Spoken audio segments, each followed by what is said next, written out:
राधे राधे। कैसे हो आप लोग? उम्मीद करती हूँ आप सब लोग अच्छे होंगे। मैं भी एकदम अच्छी हूँ। तो आज बुद्ध पूर्णिमा है। बुद्ध पूर्णिमा की आप सभी को बहुत बहुत शुभकामनाएं। हमारे यहाँ पे एकादशी से और पूर्णमासी तक खूब भीड़ चलती है गिरिराज जी में। आप लोगों ने सुना होगा, देखा होगा, जो भी परिक्रमा करने आते होंगे। तो कल रात को हम लोग सो नहीं पाए थे क्योंकि हमारा लाइट में कुछ कमी आ गई थी। इन्वर्टर भी खराब हो गया था। खराब क्या हो गया था, कनेक्शन टूट गया था। तो बार बार इन्वर्टर चेंज करो, लाइट चेंज करो, पूरी रात उसी में निकल गई। जब लाइट आ जाती तो इन्वर्टर चला जाता, तो इन्वर्टर को कनेक्ट कर दे तो लाइट चली जाती। तो ऐसा हुआ था।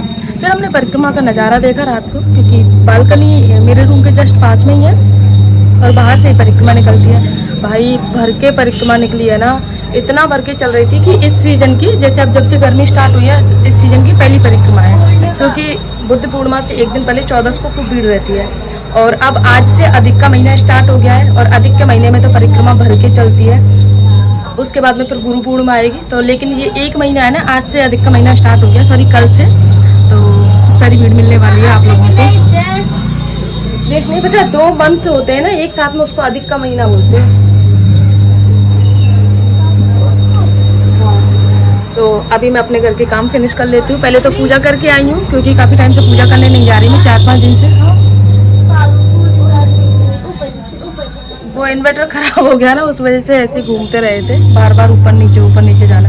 3-3 मंजिल के चढ़ना, मतलब एक रात, पूरी रात में कम से कम 15 बार सीढ़ियाँ चढ़े उतरे हैं। ऐसी हालत हो गई है। और सुबह 4 बजे के करीब भी नहीं है, सोई भी नहीं है, सीधे पूजा करने निकलना है। तो अभी मैं भी पूजा करके आई हूँ, तो पहले मैं अपने घर के काम कर लेती हूँ, फिर मिलते हैं आप लोगों से।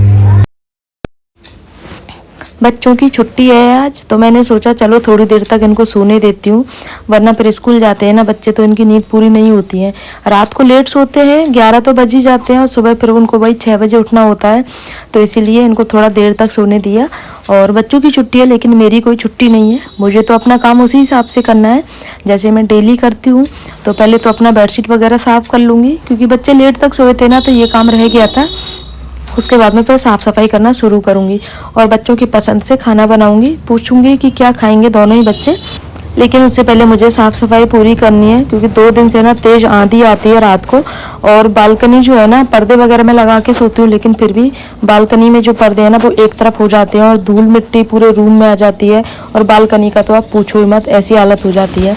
और आजकल अर्षित ना थर्माकोल बहुत सारा लेके आ जाता है दुकान से और फिर उनसे खेलता है। और थर्माकोल के आप लोगों को पता है ना, वो छोटे छोटे से रहते हैं ना, थर्माकोल के शीट्स में से निकलते हैं, वो पूरे घर को गंदा कर देते हैं। ना तो झाड़ू में निकलते हैं ना पोंछे में निकलते हैं। इधर से झाड़ू लगाती हूँ उधर उड़ जाते हैं, पता ही नहीं चलता उनका। उनसे मैं बहुत परेशान हो गई हूँ। उसको कह भी नहीं सकती कुछ भी, पर उसका ये रहता है मम्मा आप मुझे खेलने नहीं देती हो। तो फिर सोचती हूँ चल कोई बात नहीं, मैं साफ़ सफाई कर लूँगी, बाद में कर लूँगी। मेनली ये रहता है कि उड़ के इधर उधर चले जाते हैं, फिर वो ज़्यादा दिक्कत देते हैं। ऐसा लगता है कि घर की सफाई हुई ही नहीं है क्या। तो पहले बेडशीट मैंने साफ़ कर लिया, उसके बाद मैं डस्टिंग का काम करूँगी। डस्टिंग का आजकल ज़्यादा हो जाता है मेरे लिए, क्योंकि आंधी तूफान की वजह से पूरा हो जाता है डस्टिंग का काम। तो खासकर जो ये आप विंडो देख रहे हो ना, ये बाहर की तरफ की विंडो है। बारिश आती है, धूल मिट्टी होती है तो इन पे जम जाती है। इनको डेली साफ़ करना होता है, क्योंकि खुली हवा भी हमें इनसे ही मिलती है। जब भी थोड़ा सा लाइट का इशू रहता है, कभी हमारे गोवर्धन की आप लोगों को बता दूं मैं, जब भी कोई एकादशी पूर्णमासी या फिर मेनली आपको बताऊं गुरु पूर्णिमा और एक अभी आ रहा है अधिक का महीना, इसमें वायर वगैरह चेंज होते हैं, खंभे चेंज होते हैं। तो हमारी जो लाइट की कटौती है ना बहुत होती है, दिन में 4-4, 5-5 घंटे कटौती होती है लाइट की। इस भरी हुई गर्मी में, मई की गर्मी की बात कर रही हूँ मैं, तो हमें विंडो के सहारे, गेटों के सहारे ही हमें जीवन यापन करना होता है, क्योंकि इन्वर्टर से सिर्फ पंखा चलता है बाकी। और ऐसी गर्मी में आप लोगों को पता है पंखे से कुछ भी नहीं होता है। जब आदत एसी की रहती है तो फिर पंखा हवा नहीं देता है। और ऐसे ही रात को होता है, रात को भी लाइट का रहता है, 11 बजे तक लाइट आती है, क्योंकि काम चलता रहता है ना, इसीलिए 11 बजे लाइट आती है। तो फिर बच्चों के लिए पंखे से काम नहीं चलता, तो विंडो वगैरह खोल देती हूँ, गेट खोल देती हूँ, जिससे थोड़ी बहुत हवा मिलती रहती है।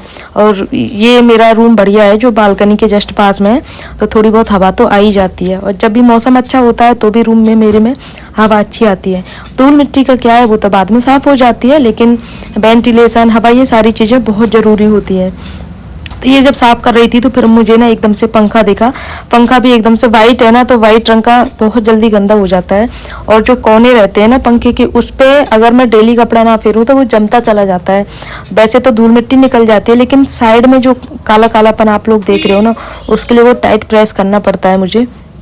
तो हल्का सा गीला कपड़ा लिया मैंने, देन उसके बाद में उसको फोल्ड कर करके तब मैं पूरा पंखा साफ कर रही हूँ। और एक ये जो वाइट कलर का मैंने वॉलपेपर लगा के रखा है, एक ही लग पाया है मुझसे, और 4 हैं इसमें।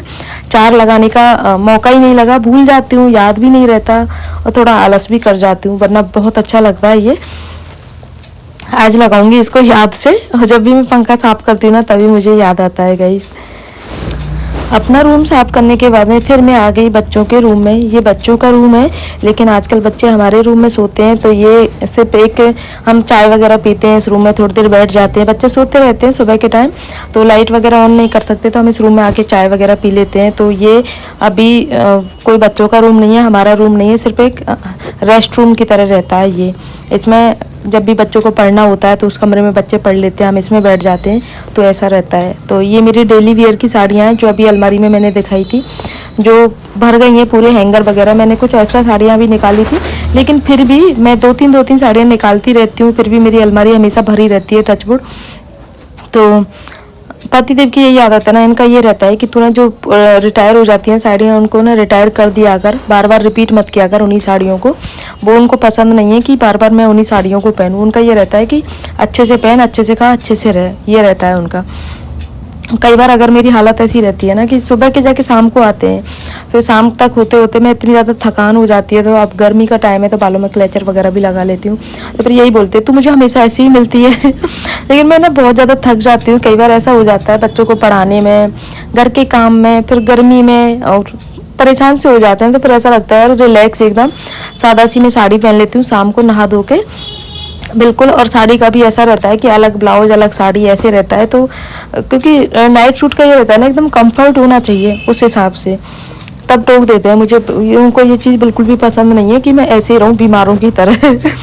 तो और ये जो मैंने आज साड़ी पहनी है ना, सच में मुझे बहुत पसंद है। एक तो इसका कलर बहुत प्यारा है, दूसरा ये ना सिल्क में शाइनिंग में है ना, तो बहुत प्यारी लगती है ये वाली साड़ी मुझे। और सब लोग बोलते हैं कि ये वाली साड़ी ना तुम पे बहुत अच्छी लगती है। तो ये रूम साफ़ हो गया है, और इसमें कुछ एक्स्ट्रा सामान रहता है ना, वो भी मैंने सेट कर दिया है। अभी चलते हैं किचन में, और किचन में पहले नाश्ता बनाते हैं, देन नाश्ता बनाने के बाद में फिर करती हूँ खाने की तैयारी। और नाश्ता आज मैंने पापा का भी बनाया था। पापा आज कहीं गए थे तो बोल रहे थे मेरा भी नाश्ता बना लेना। वैसे मोस्टली पापा नाश्ता नहीं करते हैं, तो हम लोग नमकीन पोहा खाते हैं, पापा मीठे पोहा खाते हैं। तो पापा के लिए मैंने अलग निकाल के दे दिए पोहा। हमारे लिए नमकीन पोहा बना के मैंने पॉट में रख दिए हैं, क्योंकि अभी पतिदेव पूजा करने गए हैं, जब आ जाएंगे तब सब लोग मिलके नाश्ता करेंगे। तो यहाँ पे ये काम हो गया है। फिर बनाती हूँ लस्सी, और जिसको छाछ पीनी है उसके लिए छाछ बनाऊंगी, जिसको लस्सी पीनी है उसको लस्सी बनाऊंगी। ये चीज़ें होती हैं गाइस।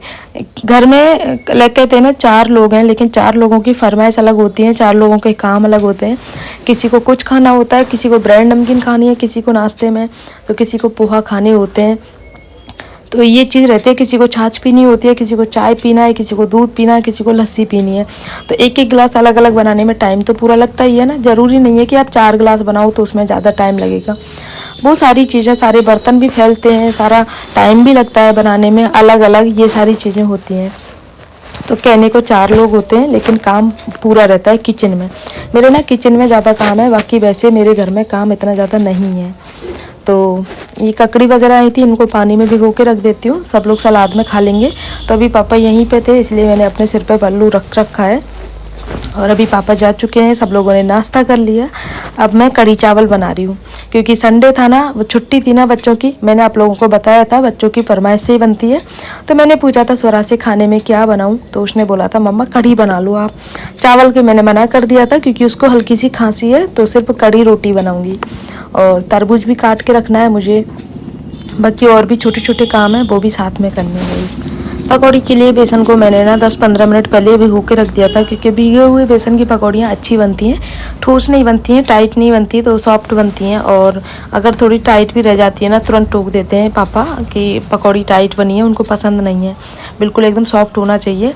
और अभी मुझे पकौड़ियों से याद आया है कि कल स्वरा ने बोला था मम्मा दही बड़े बनाना, तो आज मैं दही बड़े 2 दिन हो गए इस ब्लॉग को, अब मुझे याद आ रहा है तो अब मैं दाल भिगोऊंगी, शाम को दही बड़े बनाऊंगी क्योंकि उसको बहुत पसंद है। सबको ही पसंद है लेकिन उसको कुछ ज़्यादा पसंद है। मेरे अर्जित की तो ये रहता है कि कुछ उसको दो तो ठीक है, ना दो तो ठीक है। अभी छोटा भी है लेकिन स्वरा तो हर चीज़ें अपनी पसंद से बनवा लेती है, हर चीज़ों का ये रहता है।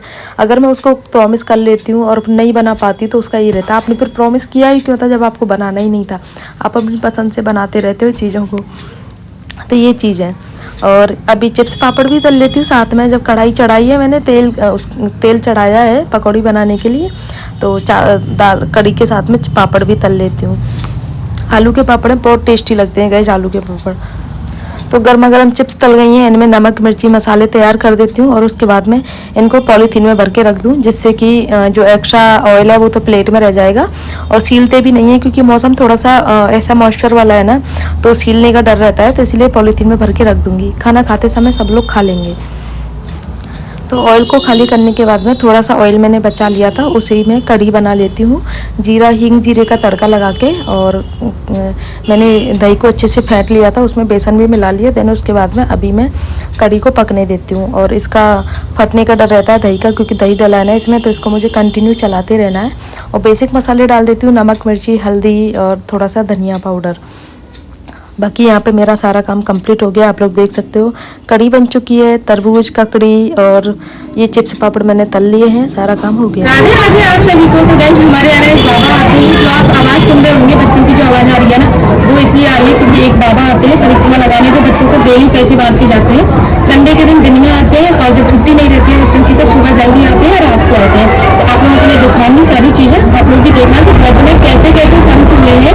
आज के टाइम में भी एक दिन में 3 परिक्रमा लगाते हैं गाइस और पैसे बांटते हैं बच्चों को। ये देखो गाइस, वहाँ से देखो बच्चे आ रहे हैं अभी पैसे लेने के लिए, क्योंकि बाबा आते ही ना राधे राधे के जयकारे बुलवाते हैं। और ये बच्चों ने लगा लिए लाइन, 2 लाइन लग रही है बच्चों की। और जस्ट अभी बाबा आए हैं, बाबा को आए हुए सिर्फ 10-15 सेकंड हुए हैं, उससे पहले बच्चे आना स्टार्ट हो गए हैं।